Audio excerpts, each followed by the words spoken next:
gals, and over here from Drake Gaming, something about on Twitter, the Gaming Dragon. Today I'm coming back at you with another Let's Play episode of Wayfinder. So yeah, let's go ahead and jump right back into it, shall we? Alarm chain, you were up, and let's go. Alrighty, back into Wayfinder. Okay. We generally don't have to deal with that in our village, but outside of it, others can be cruel. Oh, Arkin. Poor guy.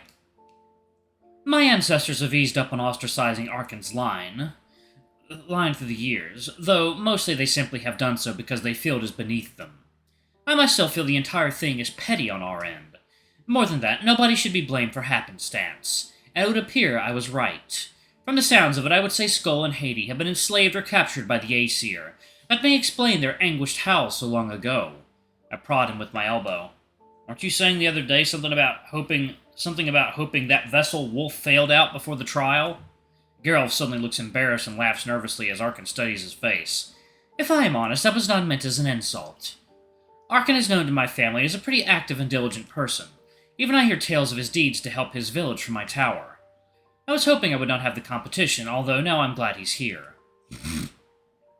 Arkin laughs at this and pats Geralt on the back. I see. You were worried we'd have to wrestle. Sure. Still, if your theory holds any water, I think we should look into these Aesir. If they have captured Skull and Haiti for some reason, we need to figure it out and free them. Maybe doing so will help us determine which of you should be the great chief. Well, you still only have half the story here. Back to Skull and Haiti themselves, the two were known to bicker about what they wanted to focus on for the Ironwood. Haiti wanted to expand outside the Ironwood, while Skull wanted to keep the Ironwood contained within itself to protect every village. Geralt scoffs and glares daggers at Biorn, who he also drops the formal charade, and I can tell he's getting pretty upset. That's rich. Hey, Arkin, does your village feel very protected to you? There didn't seem to be much help from the Great Chief after the Blight, did there? Biorn tenses up. What is Geralt getting at?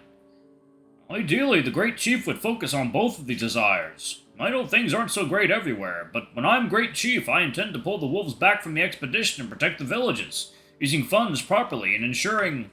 Arkin's arm wraps around my shoulder and I look up to see his worried gaze. Geralt cuts him off after hearing just a few seconds, clearly not intending to listen to Biorn as his anger seems to have a hold on him. When you become the Great Chief, it's because of 2 generations of Haiti wolves upholding one of our traditional ideals and ignoring the other that all the healthy and able wolf giants were sent off to distant corners of the world. Meanwhile, the old, sick, and young fended for themselves. I don't intend to let some pillow-sniffing, overwealthy ass take the position of a Great Chief. Biorn is stunned into silence. If we're speaking candidly, the reason Arkin is the first candidate from the vessel line and as long as it's been is, at least I've theorized and many agree, well, the last Great Chief, Karhu, and those in rule before him have done whatever they can to ensure whichever village the vessel line resided in was left to rot. Biorn looks in shock, looking perplexed by what Geralt has just said. I want to jump in and defuse the situation, but I'm not exactly equipped well enough to dispute anything. And what exactly are you doing to help? As far as I've heard, you're tucked away nice and safely in your tower, waiting for your prince to save you.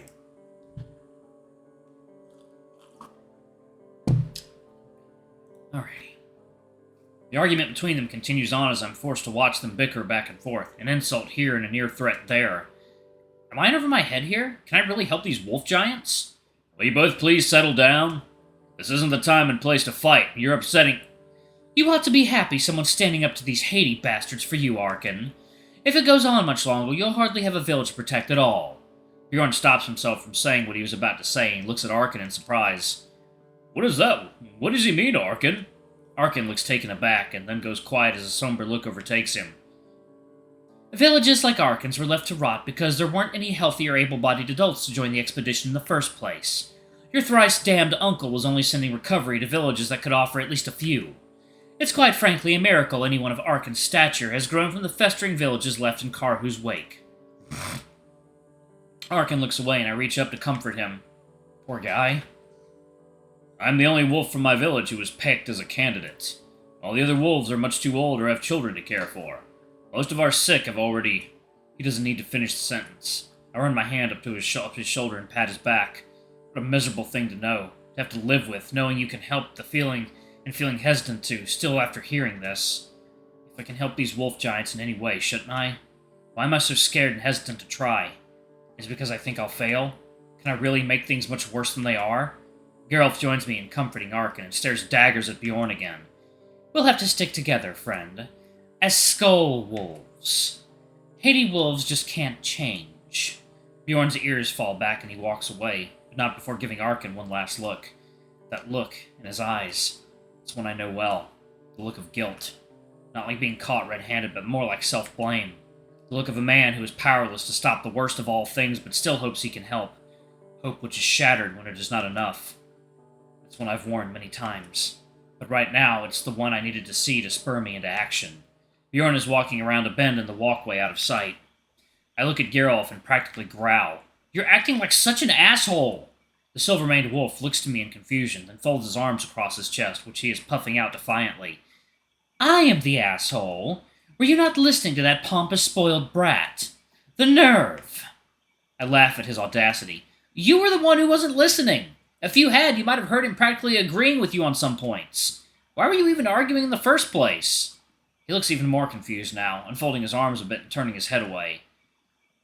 He would say anything to sound like a better candidate. Do not trust him nor his ilk so readily. I feel like slapping Geralt, but I refrain if only to save Arkin further stress.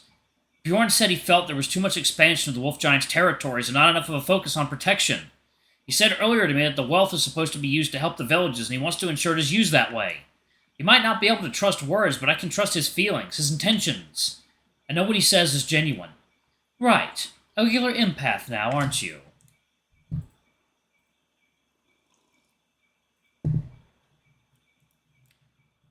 I glower at him. You three sought me out, Geralt, not the other way around. Or do you not trust me now, too? Bjorn was already feeling guilty enough about about how his uncle led your people. Isolating him with that bloodline shit. You're being cruel. This seems to resonate with him, and his expression softens. As though realizing what he's done, Geralt turns toward me and opens his mouth to speak. Fynn, I cut him off with a look. Save it. You at least seem to realize your mistake. Biorn should get an apology at the very least. Walking past Geralt, I give him a shake of my head to show my disappointment. I'll be back in a minute, Arkin. I pat him on the shoulder, and he reaches to hold my hand for a moment. Our eyes lock. Arkin nods to me. I find Biorn almost a full block away, leaning forward on the rail overlooking the river. He's resting his chin in his paw hands. I move into his field of vision slowly, but clear my throat to not startle him. Biorn, buddy, you okay? He sighs and looks towards me, his expression a bit sad. Yes, I'll be fine.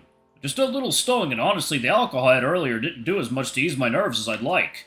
I place a hand on his shoulder to comfort him. Whoa, but you had so many shots. I know you're big, but how much does it take to slow you down, Biorn? I pat him on the head softly, and I see him smirk as he looks over to me.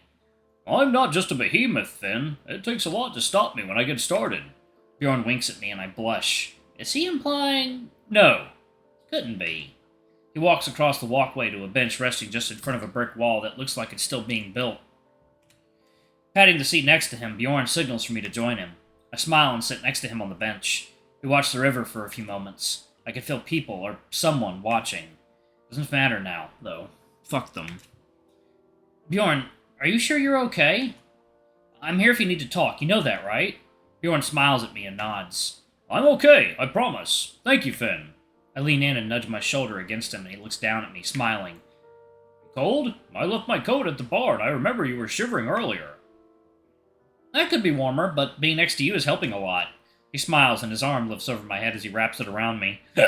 I'm pulled in closer, and I can feel his heat wash over me. Whoa, you're bold tonight, Biorn. Not that I mind being, handled. Oh, want me to hold you proper?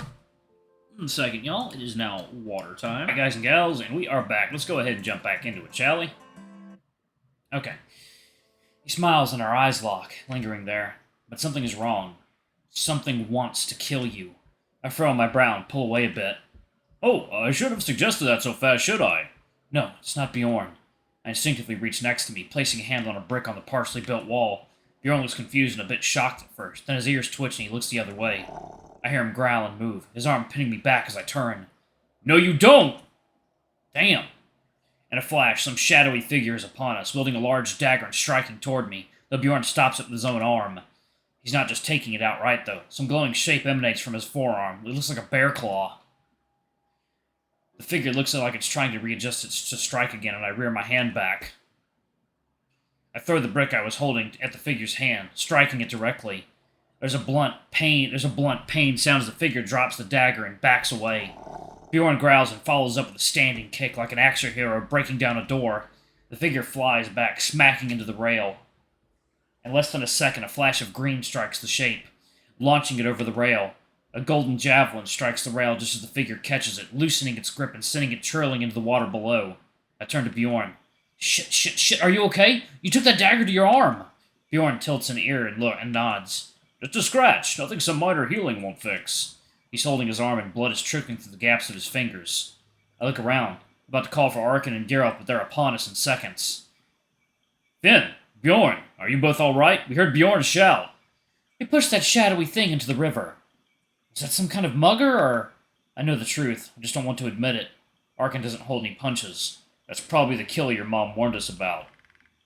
The one we saw the lady on your television talk about, who killed the person at the diner last night. I nod. Yeah, you're right. He's trying to get to me. I look to Biorn, currently having his arm bandaged up by Arkin, who lifts a hand to close the wound. With a strange green glow, Bjorn's arm stops bleeding. Geralt looks to Biorn, then turns to look at me. I look down and then back to him.